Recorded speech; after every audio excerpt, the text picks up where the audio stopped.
merci soxna Racky Diallo vous avez la parole. Abdou Mbow mën nga waajal.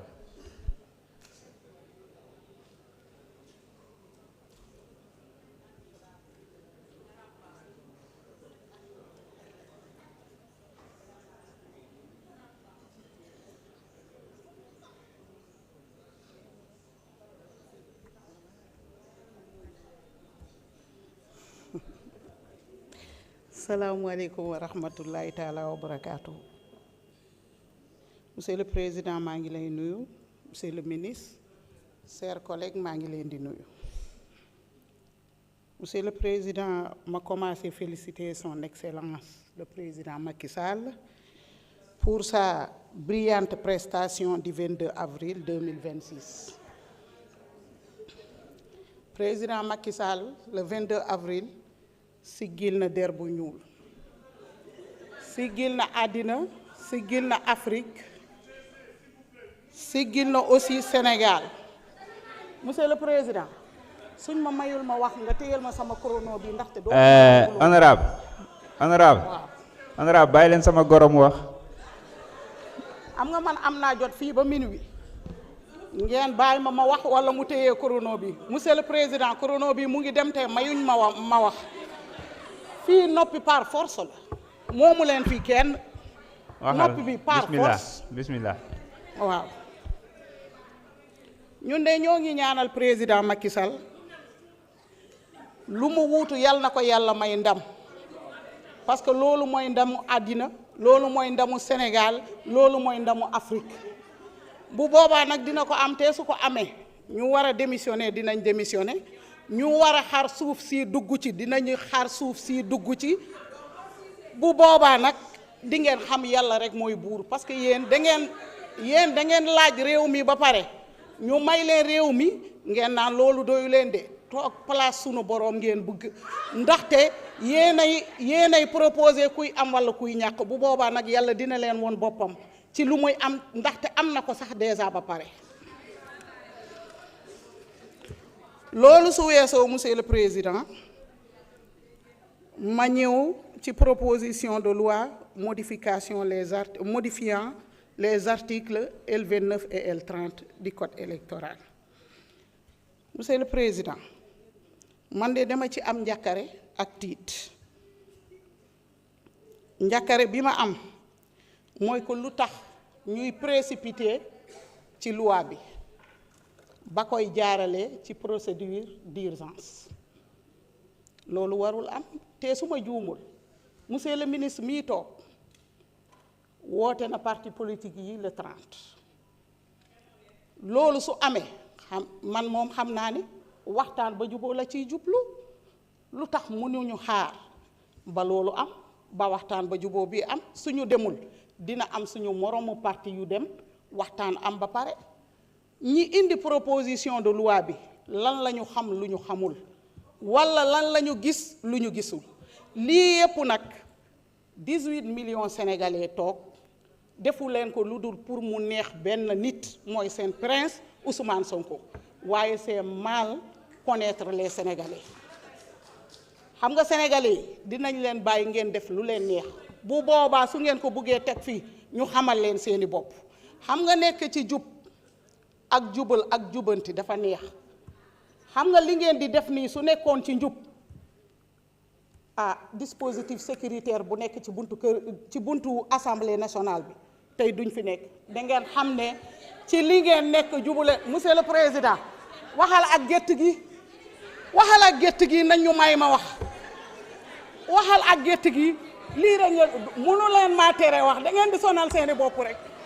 wax moom dinaa ko wax te téyel sama chrono nee naa la da ngay téye sama chrono bi waxal ak gétt gi di ngeen ma may ma wax de barke Seydina Mohamed di ngeen ma may ma wax par force.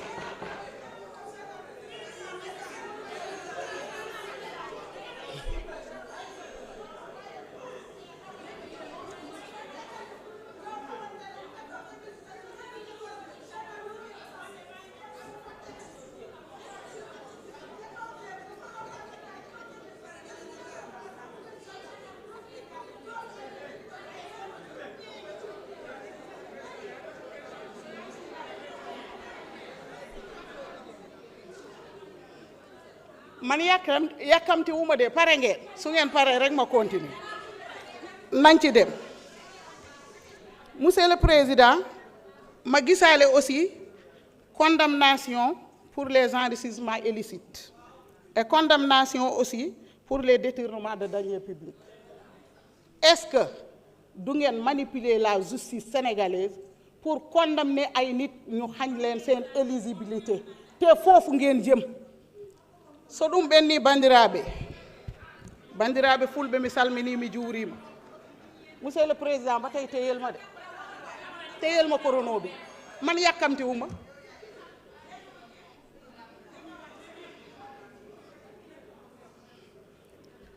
bandiraɓe fulɓe mi salmini mi juurima ko ñaganade Allah président Macky Sall ko dartata e poste makko secrétaire Nations Unies ko nde Allah waɗantamo hen sutoro e suurare Allah hokkamo poste o e dow jaam sabu so heeɓi ɗum ma won ɓuural aduna o ma won ɓuural Afrique kono ma won ɓuural Sénégal so ɗum ɓenni ko ñaganade Allah hono mawni meɗen kaw meɗen ɓinguel meɗen hono honorable député Farba Ngom ko hande cour suprême haalata haala makko ene anda kadi jonde makko toon wona wonko waɗi wona wonko wi toon hande wona place makko woni place makko fatude galle makko o huufa ɓesgu makko so ɗum ɓenni eko faya ɗo henno ko woni projet de loi mo ɓe gaddi ɗo henno sa yi aɓe mbarto aɓe mbaɗa hattara e fof koɓe mbaɗirta ɗum ɗo tan ko juste beele yo Ousmane Sonko won candidat kono noon neɗɗo sa yiiɗi wonde candidat ko an o renoto ko taganma wonde candidat sa yiiɗi wonde candidat a jaggat jungo ma a jaggat koyngal ma sa yiiɗi wonde candidat a jaggat hunduko ma wona ko haɗa wonde candidat ko kanko haɗi hoore makko wonde candidat ɗum woni komi mbatta ɗo hen aɓe ƴeewa ko wini jarama assalamu aleykum honorable Abdou Mbow bu ngeen ko jàppoo nii de minuit lañ jëm loolu moom leer na moom honorable Abdou Mbow vous avez la parole. Thierno Alassane Sall se prépare.